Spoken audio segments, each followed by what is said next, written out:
ഇപ്പോഴത്തെ ഈ കാലത്ത് ആളുകൾ രാത്രിയിൽ ഒരുപാട് സമയം ഇങ്ങനെ ഫോൺ നോക്കുന്ന ഒരു രീതി, അത് മിക്ക ആളുകൾക്കും ഉള്ളതാണ്. ഉറക്കം വരുന്നില്ല എന്നൊക്കെ പറഞ്ഞ് ഫോൺ നോക്കുന്ന ഒരു രീതി ഉള്ളതാണ്. അങ്ങനെയുള്ള ആളുകൾക്ക് കൂടി ഇങ്ങനെ ഒരു അസുഖം വരാനുള്ള ഒരു സാധ്യത കൂടുതലാണോ?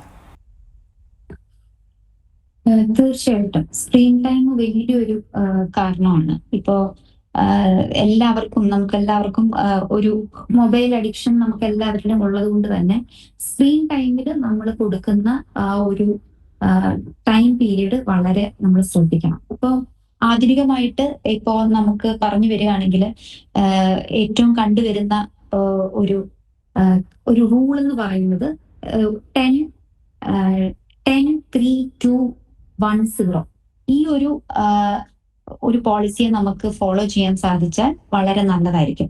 ഇപ്പോ 10 എന്ന് ഉദ്ദേശിക്കുന്നത് നമ്മൾ ഒരു 10 അവേഴ്സ് ഉറങ്ങുന്നതിന്റെ ഒരു 10 അവേഴ്സ് മുമ്പ് തന്നെ ഈ കോഫി, ടീ നമ്മുടെ ശരീരത്തിന്റെ സ്റ്റിമുലേഷനെ കൂട്ടുന്ന അല്ലെങ്കിൽ നമ്മളെ ഹൈപ്പർ ആക്റ്റീവ് ആക്കുന്ന, ഉറക്കം ഇല്ലാതാക്കുന്ന ഈ ഒരു ചായ, കാപ്പി പോലുള്ള സാധനങ്ങൾ ഒഴിവാക്കുക, ബീവറേജസ് ഒഴിവാക്കുക.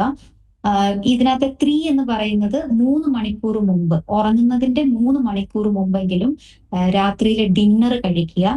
ഇതിനകത്ത് 2 എന്ന് പറയുന്നത് 2 അവേഴ്സ് മുമ്പെങ്കിലും നമ്മുടെ കംപ്ലീറ്റ് വർക്ക് റിലേറ്റഡ് ആയിട്ടുള്ള, പ്രത്യേകിച്ച് പ്രൊഫഷണൽ വർക്ക് റിലേറ്റഡ് ആയിട്ടുള്ള കാര്യങ്ങളെല്ലാം കംപ്ലീറ്റ് ചെയ്യുക, കംപ്ലീറ്റ്ലി ഫ്രീ ആവുക. അതിനകത്ത് 1 എന്ന് പറയുന്നത് ബിഫോർ ഉറങ്ങുന്നതിന്റെ 1 മണിക്കൂർ മുമ്പ് ഒരിക്കലും മൊബൈല് അടുത്ത് വെക്കാതിരിക്കുക. Keep it aside.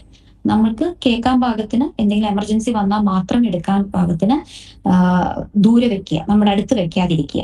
ഇതിനകത്ത് 0 എന്ന് പറയുന്നത് ഏർലി മോർണിംഗ് ഒരു അലാറം പ്ലേസ് ചെയ്യുക.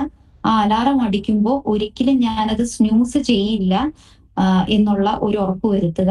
അതിന്റെ ആദ്യത്തെ അലാറത്തിൽ തന്നെ ഞാൻ എണീക്കും എന്നുള്ള ആ ഒരു തീരുമാനം എടുക്കുക. അപ്പോൾ ഈ ഒരു 10-3-2-1-0 എന്നുള്ള ആ ഒരു പുതുതായിട്ട് കണ്ടുപിടിക്കപ്പെട്ട ആ ഒരു ഫോളോ അപ്പിൽ നമുക്ക് പോവാൻ സാധിച്ചാൽ things becomes easy and we can manage. നമുക്ക് നമ്മുടെ തന്നെ സ്ക്രീൻ ടൈം ഒരുപാട് കൺട്രോൾ ചെയ്യാൻ സാധിക്കും. ഏറ്റവും പുതിയ വാർത്തകളും വിശേഷങ്ങളും വിരൽ തുമ്പിലറിയാൻ സീ മലയാളം ന്യൂസ് എല്ലാ ഡിജിറ്റൽ പ്ലാറ്റ്ഫോമുകളിലും ലഭ്യം.